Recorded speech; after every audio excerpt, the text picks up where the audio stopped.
talk about coherentism and our topic of philosophy of science.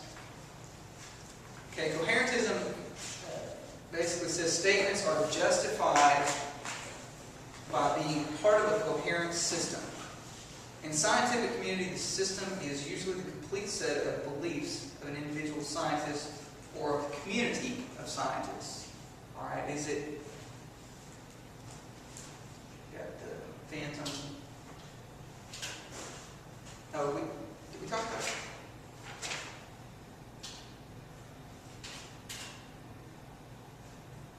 Okay, somehow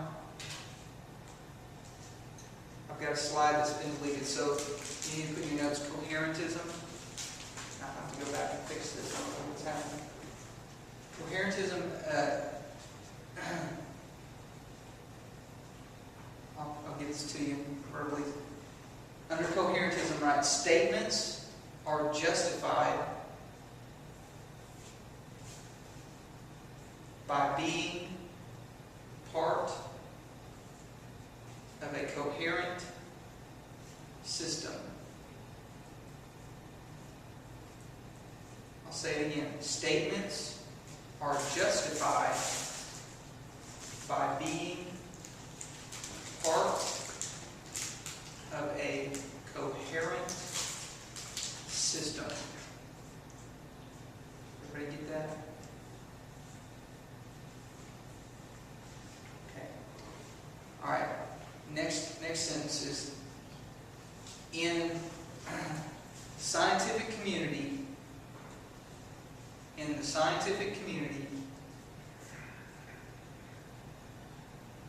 the system is usually the complete set of beliefs. I'll say it again. In the scientific community, the system is usually the complete set of beliefs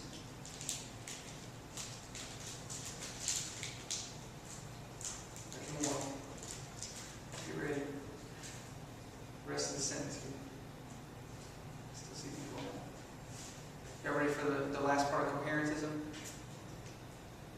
Okay. All right. Ending with beliefs of an individual scientist.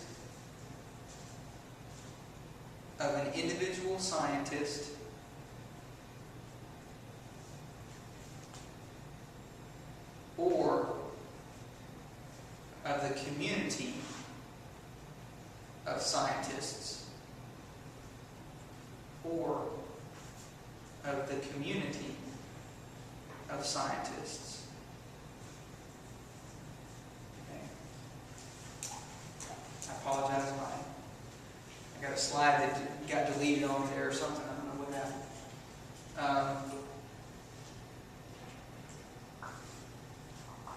Okay, so with coherentism,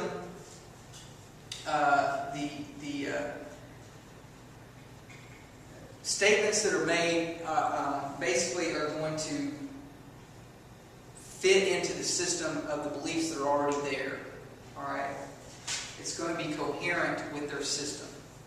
So you're going to have your own lingo. You're going to have your own concepts. You're going to have your own belief system within that community of scientists, or sometimes within individual scientists. All right. Okay. Now let's talk about foundationalism. Foundationalism proposes that there are basic statements that do not require justification. All right. There's some things that you don't have to justify. They're just baseline things. Okay, both induction that we've already talked about and falsification that we've already talked about are forms of foundationalism because they rely on basic statements that derive directly from immediate sensory experience. And in this case, it's just kind of common sense. The common sense factor's got to kick in somewhere, as we call it. You know, the common sense kind of idea.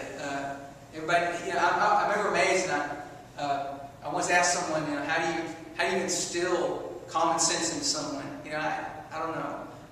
There's just a kind of a basic kind of sense that we're, born with. And, sometimes we make jokes about so-and-so, he just didn't have any common sense. But the fact is that there is a point at which most of us can kind of come to agreement that, yeah, this makes sense, okay, we'll buy that, right? The induction thing, we've seen it over and over and over again. We all kind of function within inductive thinking to some degree. We all assume that when we walk out of this, building, that everything's pretty much going to be the same as it was when we came in the building, right? Because it's always been there, the ground.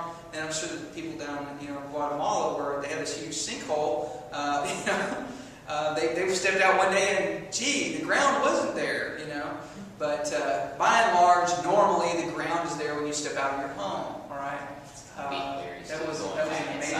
I don't think anybody, I'm not trying to make light of anybody get hurt. I don't remember anybody getting hurt or killed in that deal, so I'm not trying to make light of that. But, I'm sure that's still very shocking. You walk out of your house and there's this huge hole in the ground. So inductive thinking says, well, normally I step out of the house and that is not going to happen.